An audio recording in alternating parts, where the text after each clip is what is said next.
Hello students, today's our paper code is EVS 1102 Fundamentals of Environment Biology first. Okay, so this is our unit first. Okay, and today there will be last topic of this chapter. Okay, major ecological types of India. So let's start their introduction. Okay, the environment of India comprises some of the world's most biodiverse ecozones. Okay, the Deccan Traps, Gangetic Plains, and the Himalayas are the major geographical features. The country faces different forms of population as its major environmental issues and is more vulnerable to the effect of climate change, being a developing nation. India has laws protecting the environment and is one of the countries that signed the Convention on Biological Diversity, that is CBD treaty. The Ministry of Environment, Forest and Climate Change and its particular state forest departments plan and implements environmental policies throughout the country. So जी पण आपली India आहे तर त्यामध्ये आपण last लेक्चरला बघितलं का की 10 geographical किंवा जे पण तुमचे इको झोन्स आहेत. ओके, सो त्यांचं जे डिस्ट्रीब्युशन केलेलं आहे, जे पण फ्लोरा फौना स्पेसिस असतील किंवा जे प्लेन्स असतील, ओके, सो त्यांचं डिस्ट्रीब्युशन केलेलं आहे. सो इंडियाचे 10 झोन्स आहेत इकॉलॉजिकल, जे पण टाईप्स आहेत इंडियाचे, तर ते 10 आहेत जे की आपण मागच्या लेक्चरला फक्त ओव्हरलुक केले होते. ओके, सो त्यांचं आज आपण पूर्ण डिस्क्रिप्शन बघणार आहोत. Okay, so the Deccan trap असेल, गंगेटिक प्लेन असेल, देन हिमालया रिजन असेल. Okay, there are various geographical features available. Okay, so now these days countries faces various different different effect on the ecozones, biodiversity. Okay, then there are various vulnerable species available in these regions. Okay, then खूप सगळ्या species ज्या आहेत तर त्या extinct व्हायला लागल्यात किंवा जे आपण काल बघितलं इंडेमिक स्पेसीज असतील, vulnerable स्पेसीज असतील, रेअर स्पेसीज होत चालल्यात. Right, India has laws protecting the environment and is one of the country that signed the Convention on Biological Diversity Treaty. तर त्यासाठी इंडियामध्ये वेगवेगळे बायोडायव्हर्सिटी असेल किंवा जे पण इकोझोन्स आहेत त्यामधले फ्लोरा असेल, फौना असेल, तर त्या सगळ्या स्पेसीजचं प्रोटेक्शन व्हावं किंवा त्यांचं कन्झर्वेशन व्हावं यासाठी वेगवेगळे ॲक्टसुद्धा काढलेले आहेत. The ministry of environment, forest and climate change is particular state forest departments plan and implement environmental policies. तर वेगवेगळ्या प्रकारचे जे पण फॉरेस्ट असतील किंवा त्यांच्यामध्ये जे पण होणारे क्लायमेट चेंजेस असतील किंवा प्रत्येक जे पण फॉरेस्ट कंट्रीमधलं प्रत्येक जे पण डिपार्टमेंट आहेत. ओके, सो त्यांच्यामध्ये वेगवेगळे इम्प्लिमेंट्स काढलेले आहेत किंवा त्यांचं जे इम्प्लिमेंट केले गेलेले आहेत एन्व्हायरमेंटल पॉलिसीज असतील throughout the country. Okay, then nextly biogeographic zones. Okay, जे आपण 10 बायोजिओग्राफिक झोन्स बघितलेले तर ते कुठले कुठले आहेत ecological types of India. Okay, so there are 10 ecological types of India. That is first one the trans Himalaya region, then second the Himalaya region, the Indian desert, the semi-arid region, Western Ghat, Deccan Peninsula, then Gangetic Plain, coastal region, northeast, Indian island. Okay, so these are 10 biogeographic zones or ecological types of India. So one by one we will discussing these biogeographic zones. Okay, so this is the photograph or ecozones of India and their distribution. Okay, so let's start. First, the Trans Himalaya region. Okay, this area is very cold, okay, and arid. The only vegetation is a sparse alpine steppes. Extensive areas consist of bare rock and glaciers. So जो पण trans Himalaya region आहे, इंडियाचा सगळ्यात वरचा जो part आहे, जो हिमालयाचा रिजन आहे, ओके. सो तिथलं जे पण क्लायमॅटिक कंडिशन आहे तर ती खूप कोल्ड कंडिशन आहे किंवा तिथे सारखा बर्फ असतो, ओके. किंवा तिथलं जे पण तो जो एरिया आहे ट्रान्स हिमालया रिजन तर तो खूप कोल्ड आणि अरिड रिजन आहे, okay. The vegetation is a sparse alpine steppes means the जे पण तिथे जो पण गवताळ प्रदेश आहे तर तो खूप कमी प्रमाणात बघायला मिळतो किंवा एकदम स्पार्श अल्पाइन स्टेप्स आहे तिथे किंवा एकदम कमी कमी किंवा विरळ म्हणू शकतो आपण तिथे जे पण तिथला जो फ्लोरा असेल, right. Then extensive areas consist of bare rock and glaciers. तिथे जास्ती प्रमाणात आपल्याला बेअर रॉक्स आणि ग्लासियर्स मीन्स ज्या पण हिमनद्या असतील, ओके, तर त्या आपल्याला बघायला मिळतात. The faunal group best represent here are wild sheep and goats. So आपल्याला तिथे वाईल्ड शीप बघायला मिळतील किंवा गोट्स हा जो फौना आहे, ओके, आयबेक्स असेल, then snow leopard, marbled cat, marmots and black neck crane, okay. So तिथे आपल्याला अशा टाईपचा फौना बघायला मिळेल, ओके. जे पण ॲनिमल स्पेसीज असतील, वाईल्ड शीप असेल, गोट्स असतील, आयबेक्स असेल, स्नो लिओपार्ड असेल, कॅट असेल वाईल्ड, देन मार्मोट्स असेल किंवा ब्लॅक नेक क्रेन असेल, okay. So this is the trans Himalaya region. Then second one, the Himalaya region. The fantastic altitude gradient result in the tremendous biodiversity of the Himalaya region. So त्याचा खालचा जो part आहे only Himalaya region. So this is very tremendous there will be various tremendous biodiversity. तिथे खूप जास्ती प्रमाणात किंवा प्रचंड बायोडायव्हर्सिटी आपल्याला बघायला मिळते. फ्लोरा असेल किंवा फौना असेल आपल्याला तिथे खूप जास्ती प्रमाणात बघायला मिळतो. Flora and fauna vary according to both altitude and climatic conditions. Then like tropical rainforest in the eastern Himalaya and dense subtropical and alpine forest in the central and western Himalaya. तर तिथे आपल्याला वेगवेगळ्या प्रकारचे जे पण forest ecosystem असेल तर ती बघायला मिळते, ओके. ट्रॉपिकल रेन फॉरेस्ट असेल in the eastern Himalaya, then dense subtropical and alpine forest in the central and western Himalaya. The lower level of the mountain range support many types of orchids. तर तिथे आपल्याला खूप जास्ती प्रमाणात किंवा different टाईप्सचा orchid जो flora आहे तर तो आपल्याला जे पण फ्लॉवरिंग प्लांट्स आहे किंवा फ्लॉवरिंग स्पेसीज जे आहेत तर ते आपल्याला ऑर्किड्स हे प्लांट्स आपल्याला तिथे बघायला मिळतील. On the eastern slopes rhododendrons grow to tree heights. तर हे जे डेंड्रॉन्स जे पण स्पेसीज आहेत तर this is also flowering species. तर त्याला कायमच त्या झाडाला फुलं असतात, ओके. तर अशा टाईप्सचे जे पण स्पेसीज आहेत तर ते आपल्याला द हिमालया रिजनमध्ये बघायला मिळतात. ॲनिमल्स ऑफ हिमालयात show several behavioral and physiological adaptations like sambar and muntjac are found in the subtropical foothills, okay. तर या टाईपचे आपल्याला ॲनिमल स्पेसीस सुद्धा तिथे बघायला मिळतात, ओके.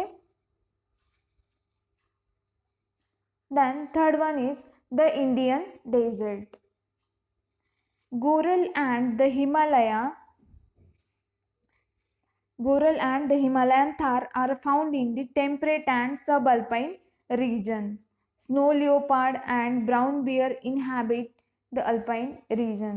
तर इंडियन डेझर्टमध्ये आपल्याला Goral and the Himalayan Thar हे जे वाईल्ड ॲनिमल्स आहेत किंवा तिथल्या ज्या वाईल्ड स्पेसीज आहेत तर त्या बघायला मिळतात. देन स्नो लिओपार्ड असेल किंवा ब्राऊन बियर असेल, ओके. तर हे सुद्धा आपल्याला इंडियन डेझर्टमध्ये अल्पाईन रिजनमध्ये बघायला मिळतात. Carnivores are the most elusive of the all mammals in the Himalaya. तर तिथे आपल्याला डिफरंट टाईप्सचे कार्निवोर्स जे की हर्बिवोरवर डिपेंड असतात for food purposes, okay. So हे पण आपल्याला तिथे बघायला मिळतात. There are a variety of carnivores in the higher mountain, some of which are rare and threatened with extinction.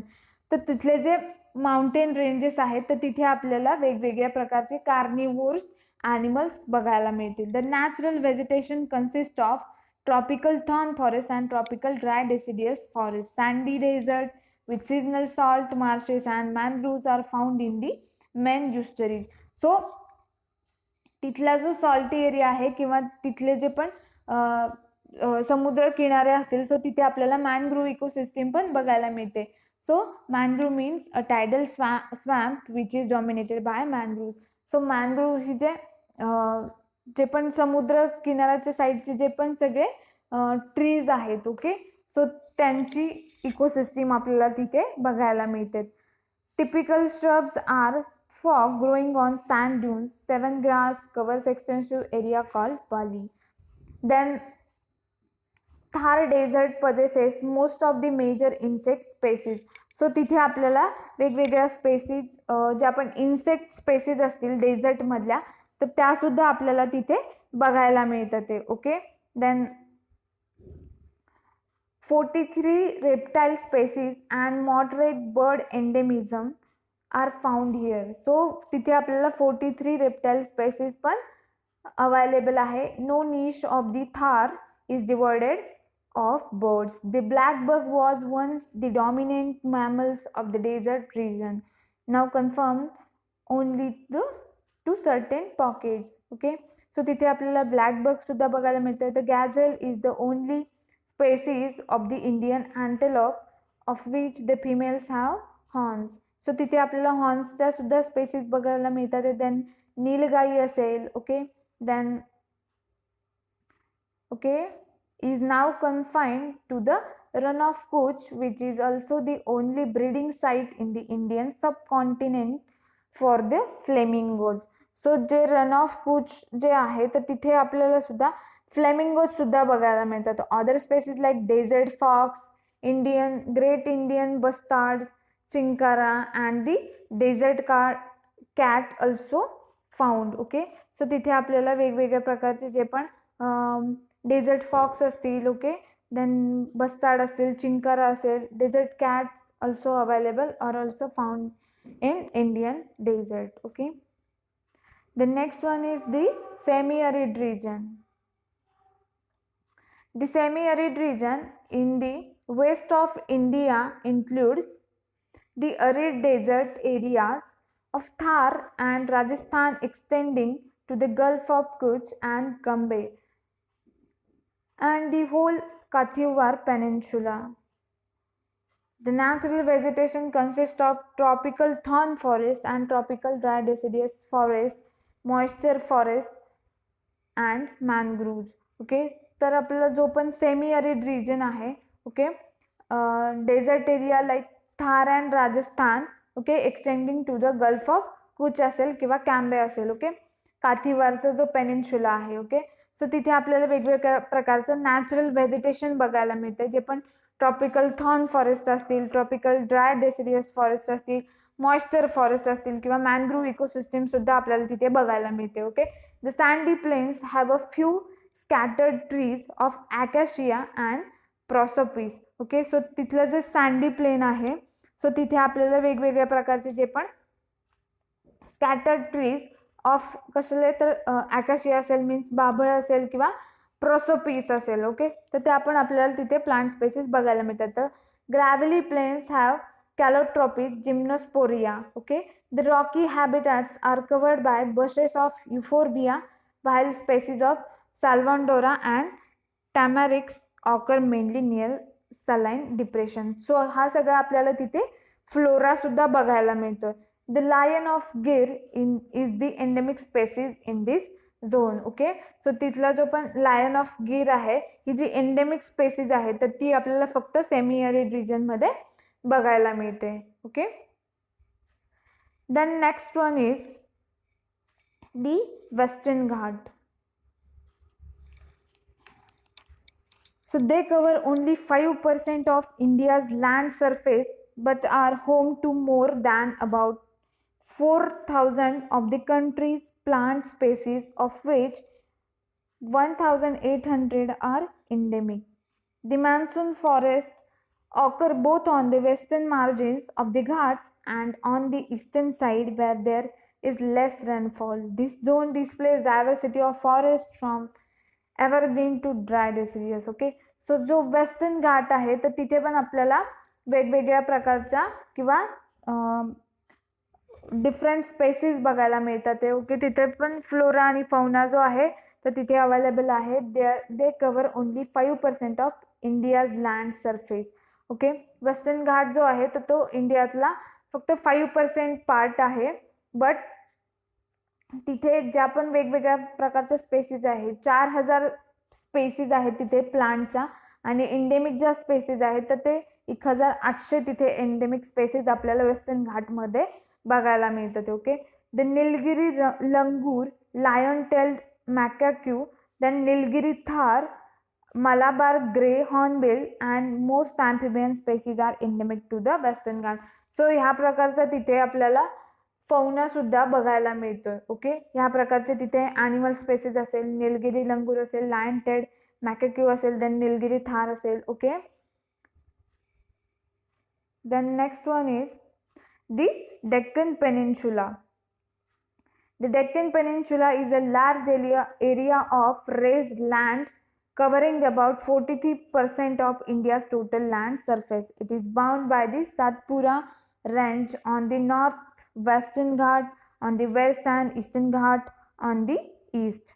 Okay, so जो पण डेक्कन पेनिन्सुला आहे तर तिथे पण वेगवेगळ्या प्रकारचे आपल्याला प्लांट स्पेसीज असतील किंवा ॲनिमल स्पेसीजचा आपल्याला तिथला स्टडी करू शकतो. देन डेक्कन पेनिन्सुला हा जो एरिया आहे तर ते इंडियाचा किती लँड त्यांनी कव्हर केला तर 43% लँड तिथला कव्हर केलेला आहे. Okay, so there are 4 major rivers that support the wetland of this region which have fertile black and red soil. Then large parts are covered by tropical forests. Tropical dry deciduous forests occur in the northern, central and southern part of the plateau. Okay, the eastern part of the plateau in Andhra Pradesh, Madhya Pradesh and Orissa has moist deciduous forest. So आपल्याला तिथला जो पण tropical dry deciduous forest असेल किंवा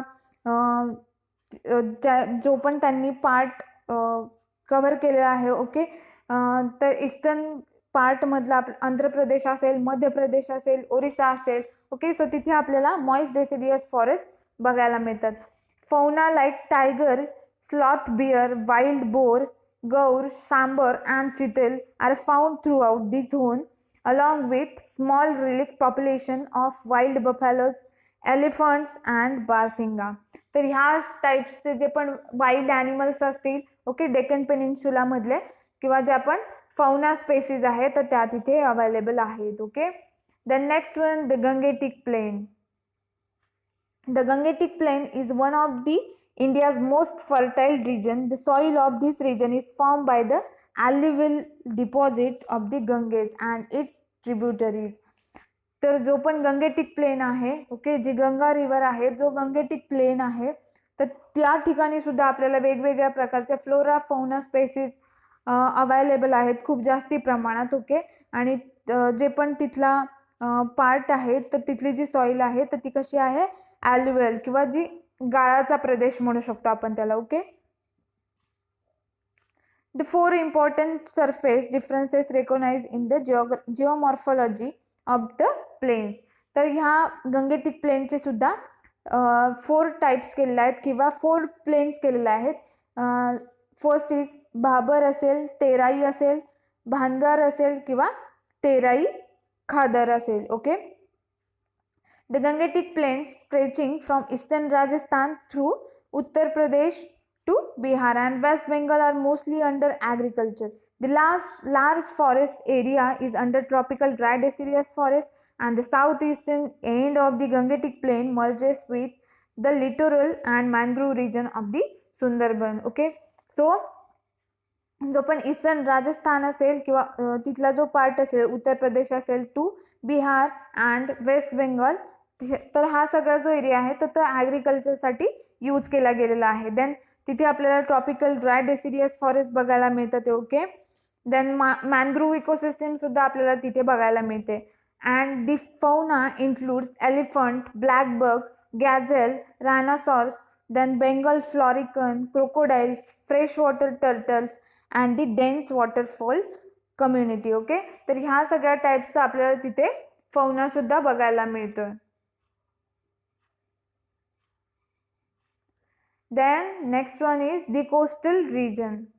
The natural vegetation consists of mangroves, animal species including dugong, then dolphins, crocodiles and avifauna. There are 26 species of freshwater turtles and tortoises in India and 5 species of marine turtles which inhabit and feed in coastal waters and lay their eggs on suitable beaches. Tortoise live and breed mainly on the land. तर जो coastal region आहे so तिथे आपल्याला mangrove ecosystem सुद्धा available आहे. Then different टाईप्सच्या ज्या species आहे, animal species like ड्युगॉंग असेल, डॉल्फिन्स असतील, क्रोकोडाईल्स असतील. ओके, तर या टाईप्सच्या स्पेसीज सुद्धा बघायला मिळतात. Then different types of turtles असतील किंवा टॉर्टॉइजेस, त्यांच्या सुद्धा स्पेसीज आपल्याला तिथे बघायला मिळतात. Then over 20,000 olive ridley turtles come to Orissa to nest in the space. Okay, then Lakshadweep consists of 36 major islands, 12 atolls, 3 reefs and 5 submerged coral banks. तर ह्या टाईप्सचे सुद्धा जे पण कोरल रीफ्स असतील किंवा कोरल बँक्स असतील तर त्या सुद्धा आपल्याला तिथे बघायला मिळतात. Okay, then next one is the northeast. Biological resources are rich in this zone. The tropical vegetation of northeast India is rich in evergreen and semi-evergreen rainforest, moist deciduous monsoon forest, then swamp and grassland.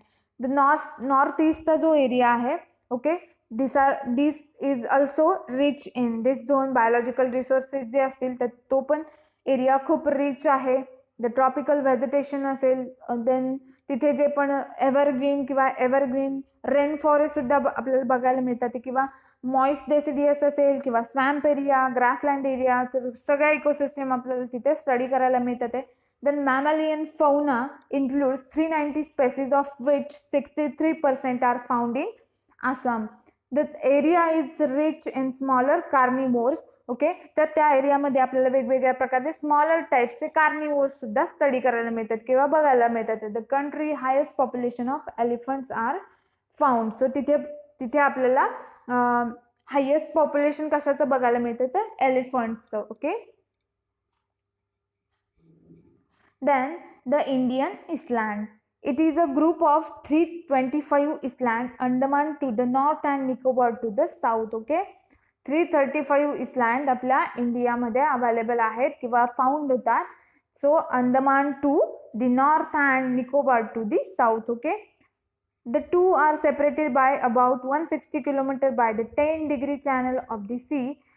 The rainfall is heavy with both northeast and southeast monsoon. So त्या एरियामध्ये आपल्याला खूप जास्त heavy rain बघायला मिळतो किंवा rainfall जो आहे तर तो हेवी आहे. Okay, the Andaman and Nicobar island are inhabited. Many unique plants and animals are found here. So तिथे आपल्याला वेगवेगळ्या प्रकारच्या ॲनिमल स्पेसीज आणि प्लांट स्पेसीज युनिक बघायला मिळतात. Okay, so 112 endemic species of avifauna, the Andaman water monitor giant robber crab असेल, 4 species of turtles असेल, wild boar असेल, Andaman day gecko and harmless Andaman water snake are found only in this island. Okay, तर ह्या टाईपचा आपल्याला तिथे fauna सुद्धा बघायला मिळतो. Right, the Narcondam hornbill found only. The Narcondam is a large forest bird with a big beak. So ह्या टाईपचे बर्ड सुद्धा आपल्याला इंडियन इसलँडवर बघायला मिळतात ते. Okay, so lastly causes of ecological destruction and depletion. So causes काय आहे, आपली जी इकोसिस्टम असेल किंवा इकॉलॉजिकल टाईप्सला हार्म करतात ते. Okay, the rapid deterioration of the ecology due to human interference in adding the disappearance of wildlife from the biosphere. जे पण ह्युमनचं जे पण जास्ती प्रमाणाचं जे इंटरफेअर होत आहे, जे पण मॅनमेड ज्या ॲक्टिव्हिटीज आहे त्या थ्रू सुद्धा इकॉलॉजीला हार्म होतोय. Okay, the common problems are habitat disturbance and destruction, introduction to exotics, exploitation, marine pollution असेल, नॅचरल डिझास्टर लाईक फ्लड असेल, अर्थक्वेक असेल, फॉरेस्ट फायर असेल. ओके, सो ह्या सगळ्या नॅचरल ॲक्टिव्हिटीज असतील किंवा मॅनमेड ॲक्टिव्हिटीज असतील, or are impact on ecology, okay, or biological diversity. Okay, the major problems of certain species specific zones are as follows.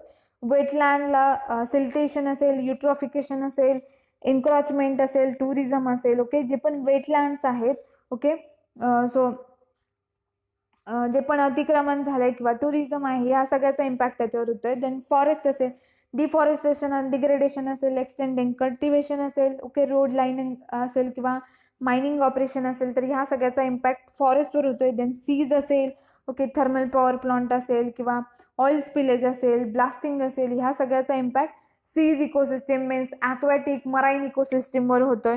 Then corals असतील, use as a raw material in the cement factories, exploitation of antipatharians and precious red coral for jewellery. तर ह्या सगळ्या ज्या पण वस्तू आहेत किंवा जे मटेरियलसाठी आपण त्या कोरल्सचा यूज करतोय. ओके, सो देन मॅनग्रूव्ह असेल, ॲग्रिकल्चरसाठी यूज होतोय. देन ॲक्वाकल्चर असेल, फ्युअल वूड एक्स्ट्रॅक्शन असेल. ओके, तर त्यामुळे सुद्धा मॅनग्रूव्ह इकोसिस्टीमला सुद्धा हार्म होतोय. Then rivers, heavy metal pollution असेल, देन पर्सिस्टंट बायोसाइड्स असेल, ऑर्गॅनिक वेस्ट असेल, removal of sand from river beds असेल. Okay, then animals exploited for their skin, fur असेल, wood, tusk, meat, medicine of and oil, trade, hunting and पोचिंगसाठी सुद्धा आपण ॲनिमल्सचा use करतोय. तर ह्या सगळ्यामुळे त्या ज्या स्पेसीज असतील, प्लांट स्पेसीज असतील, ॲनिमल स्पेसीज असतील, तर त्या स्पेसीज ज्या आहेत तर त्या एक्सटिंक्ट होत चालल्या आहेत किंवा त्यांचं डिस्ट्रक्शन व्हायला लागलं आहे. ओके, सो त्यांचं कन्झर्वेशन करणं खूप गरजेचं आहे. इकोसिस्टम बॅलन्स कसा करू शकतो? There is an urgent need for sustainable wild species due to the following reasons. Okay, जे पण पोल्युशन आहे तर ते कमी केलं पाहिजे. जे पण रिन्युएबल जे पण सोर्सेस आहेत तर त्याचा जास्तीत जास्त यूज केला पाहिजे. जे पण हंटिंग असेल, पोचिंग असेल, वाईल्ड लाईफचं ते खूप कमी केलं पाहिजे. Okay, forest render the climate more equal, prevent soil erosion and landslide and help of flood control. तो जे पण नॅचरल ॲक्टिव्हिटीज आहे सो त्याला पण आपण काही प्रमाणात कंट्रोल करू शकतो. Then most of today food crops were domesticated from wild tropical plant. Okay, then about 80% of the world population realise on plant or plant extract for medicines. जे आपण प्लांट स्पेसीजचा मेडिसिन्ससाठी यूज करतोय. ओके, वर्ल्डमध्ये 80% आपण त्यांचा यूज करतोय. Then pollination and seed dispersal by bird, insect and animal is essential to increase diversity of genetic recombination. तर ह्या थ्रू आपण बॅलन्स करू शकतोय इकोसिस्टमचं. Okay, survival of humans and other species is dependent on the producer. Then जे पण humans असतील किंवा अदर ज्या स्पेसीज असतील तर त्या कशावर डिपेंड आहेत? तर जे पण प्रोड्युसर असतील, that means host, that is plant असतील, trees, okay, grasses. Okay, then wild life serves as a gene library.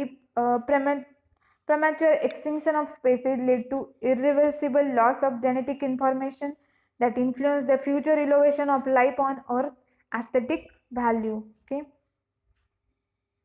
the steps taken to preserve our wildlife. Okay, so आपण आपल्या वाईल्ड लाईफचं कन्झर्वेशन कसं करू शकतो किंवा त्यांना प्रिझर्व कसं करू शकतो, त्यांना प्रोटेक्ट कसं करू शकतो? ते जीन बँक असतील and botanical gardens. Okay, gene bank through आपण जे पण जेनेटिक मटेरियल आहे तर ते आपण कन्झर्व किंवा प्रिझर्व करू शकतो. जे पण बॉटॅनिकल गार्डन्स असतील तिथे आपण वेगवेगळ्या प्रकारच्या ज्या प्लांट स्पेसीज असतील, ओके, ज्या स्पेसीज एक्सटिंक्ट होत चालल्या, व्हर्नरेबल व्हायला लागल्यात, ओके, त्या स्पेसीज आपण तिथे प्रिझर्वेशन किंवा प्रोटेक्शन करू शकतो. झुलॉजिकल गार्डन्स असेल अँड कॅपॅटिव्ह ब्रीडिंग सेंटर्स असतील. ओके, सो तिथे पण आपण ॲनिमल स्पेसीजचं प्रोटेक्शन करू शकतो. त्यांना हवं तसे तिथे हॅबिटॅट देऊन त्यांना हवी तशी तिथे त्यांना क्लायमॅटिक कंडिशन प्रोव्हाइड करून आपण त्याचं प्रोटेक्शन करू शकतो. देन बायोस्फिअर रिझर्व्स असतील, then national parks and wild life sanctuaries असतील. Okay, then treaties and law to protect endanger species. So जे पण लॉज आहेत सो त्याच्या थ्रू सुद्धा आपण हे जे बायोलॉजिकल डायव्हर्सिटी आहे किंवा इकॉलॉजिकल टाईप्स आहेत, इकोझोन्स आहेत, ओके, किंवा आपली जी इकोसिस्टम आहे त्याचं बॅलन्स करू शकतो, किंवा जे पण फ्लोरा फौना आहे, ज्या स्पेसीज आहेत, ॲनिमल स्पेसीज असतील, प्लांट स्पेसीज असतील, अदर लिव्हिंग जे आपण स्पेसीज असतील तर त्यांचं आपण कन्झर्वेशन करू शकतो. Okay, so these are the 10 ecological types of India or 10 ecozones of India, and they are found flora and fauna. Okay, we have to study their flora, fauna, their regions. Okay, thank you.